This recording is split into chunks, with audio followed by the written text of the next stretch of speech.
شیخ طریقت امیر اہل سنت دامت برکاتہم العالیہ کا نام مبارک محمد اور عرفی نام الیاس ہے۔ آپ کی کنیت ابو بلال اور تخلص عطار ہے، چنانچہ مکمل نام اس طرح ہے: ابو بلال محمد الیاس عطار قادری رضوی ضیائی دامت برکاتہم العالیہ۔ 26 رمضان المبارک 1369 باب مطابق 12 جولائی 1950 روز بدھ پاکستان کے مشہور شہر باب المدینہ کراچی میں نماز مغرب سے کچھ دیر قبل ہوئی۔ شیخ طریقت امیر اہل سنت دامت برکاتہم العالیہ کے والد بزرگوار کا مبارک نام حاجی عبد الرحمن قادری علیہ رحمۃ اللہ ہے، جو کہ ایک بہت پرہیزگار انسان تھے۔ شیخ طریقت امیر اہل سنت دامت برکاتہم العالیہ کی والدہ ماجدہ کا نام امینہ رحمۃ اللہ تعالی علیہ ہے، جو ایک نیک اور پرہیزگار خاتون تھی۔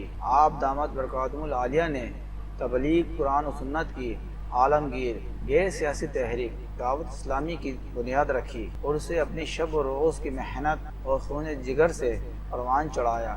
آپ دامت برکاتہم العالیہ نے ہمیں یہ مدنی مقصد عطا فرمایا: مجھے اپنی اور ساری دنیا کے لوگوں کی اصلاح کی کوشش کرنی ہے انشاءاللہ تعالی۔